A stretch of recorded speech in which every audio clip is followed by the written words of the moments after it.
Kolkata new market এলাকা। New মার্কেটের সামনে থেকে রাস্তা পর্যন্ত যে খালি জায়গা থাকতো, এখানে মানুষে ভরপুর থাকতো, বিশেষ করে বাংলাদেশের মানুষ।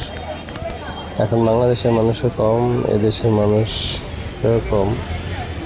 এই যে সমস্ত খালি জায়গাগুলো একদম ভরপুর থাকতো মানুষের, এখন এগুলা একেবারেই খালি। দোকানপাটের বেশি কেনাও খুব কম, এবং রাস্তাঘাটে গাড়ি রিক্সা এগুলোও কম। এই সমস্ত রাস্তার দুপাশে সারিবদ্ধভাবে ফুটপাতের অনেক দোকান থাকতো, এগুলোর মধ্যে অনেক বেচা কেনা থাকতো, কিন্তু এখন এগুলো একেবারেই কম। হোটেলগুলোর মাঝেও মানুষ কম, রিজনেবল হোটেল পাওয়া যাচ্ছে। যে সমস্ত হোটেলগুলো আগে অনেক দামে নেওয়া লাগতো, এখন এগুলা কম দামেই পাওয়া যাচ্ছে। 2000 2500 হোটেলের রেট এখন 1000 1200 পাওয়া যাচ্ছে।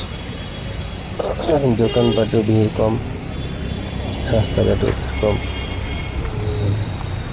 বেচা কেনা খুব আরামেই করা যাচ্ছে। এখানে একটা জুতার দোকান, যেখানে একদম মানুষে ভরপুর থাকতো, বাঙালিরা ভরপুর থাকতো।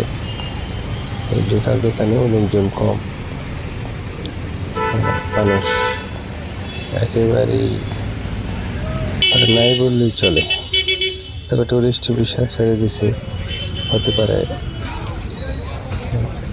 আমার এই কলকাতার অবস্থা ভরপুর হয়ে যাবে, কিন্তু এর আগেই যাদের বিষয় আছে তারা আসতে পারে এবং আরামের সাথে বেঁচে কেনাকাটা করতে পারবে। এই জুতার দোকান, এখানে লোকজন ভরপুর থাকতো, কিন্তু এখন খালি, রাস্তাঘাটও খালি।